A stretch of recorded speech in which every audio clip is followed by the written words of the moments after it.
All right, welcome. Today, we're cracking open one of the biggest secrets of the material world. What really makes a metal? And what makes a non-metal, well, not? Okay, just take a second and look around you. You've got your phone, maybe you see a building out the window, even this powerful-looking lion statue. They're all built from different stuff, right? But why are they so different? What's the secret code that separates them all? So, why is the statue made of something shiny and strong, instead of, say, something dull and crumbly like charcoal? Well, the answer isn't just about what we can see or touch. Nope. The real secret, it goes all the way down to the atomic level. We're talking about the tiny, invisible building blocks of everything. Okay, let's dive deep. Time to put on our imaginary microscopic goggles because we're about to uncover the atomic code that decides how pretty much every material you've ever seen actually works. And you know what? It all boils down to one thing: electrons. Specifically, the electrons in the outermost shell of an atom. On the left, you've got something like sodium, a metal, with just one lonely electron way out on the edge. And on the right, chlorine, a nonmetal with a whopping 7. And that one tiny difference, it's the key to absolutely everything. You see, this leads to a really simple but super powerful rule. In the world of chemistry, atoms just want one thing: to be stable. And they get stable when their outer shell of electrons is completely full. So for a metal with just one or two electrons hanging out there, it's way easier to just give them away. But for nonmetals, they're so close to a full set, it's much easier for them to just grab one. So here it is, the code laid bare. Metals are the ultimate givers.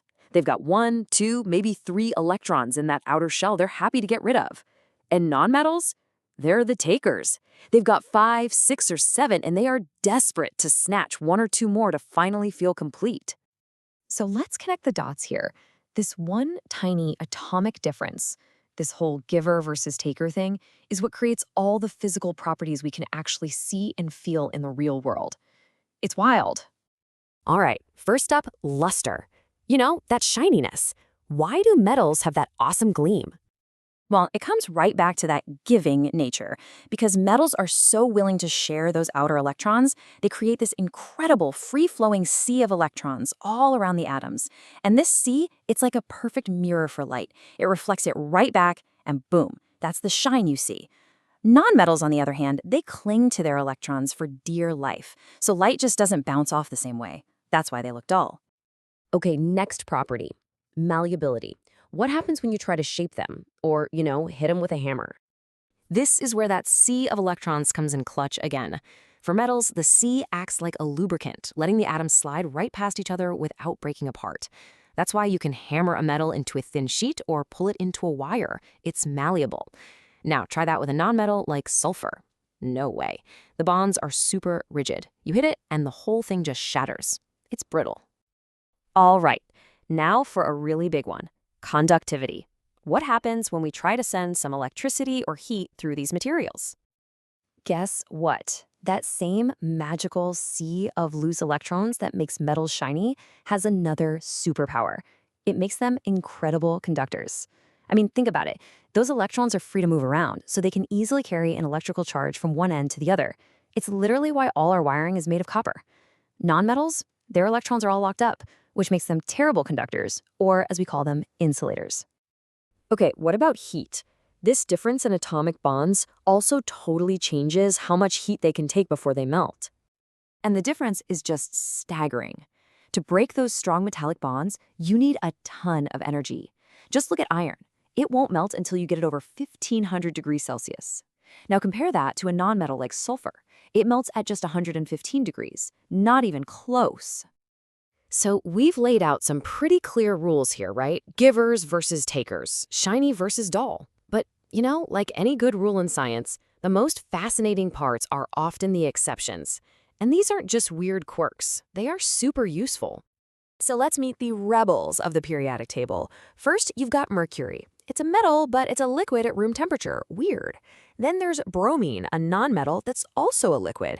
And then there's the big one, graphite. It's a form of carbon, which is a nonmetal, but it's an amazing conductor of electricity. And these rule breakers are absolutely essential for things like old-school thermometers and the batteries in, well, everything. Okay, so we've got the atomic code, we know the properties, we even know the exceptions. It's time to put all this knowledge to a final practical test. Let's see what we've learned. So here's the setup. A simple circuit. But there's a gap. To get that light bulb to glow, we need to stick something in that gap that will let electricity flow through it. Now the question is, if you had zinc, phosphorus, graphite, or silver, which of those would you put in the gap to complete the circuit and light up the bulb? Think back to our rules about conductivity. Take a second. Okay, let's break it down. First, we spot the metals, right? Zinc and silver. They're metals, so they're definitely good conductors. They're in. Next, the nonmetal, phosphorus. Nope, that's an insulator, so that's out. But then, we have to remember our special rule breaker, graphite. Even though it's a nonmetal, it's a fantastic conductor. Which means the correct answers are zinc, silver, and graphite. All three would light up that bulb. It's the perfect example of why you need to know not just the rules, but the exceptions too, if you really want to get how the world works. And really, that's the whole story, isn't it?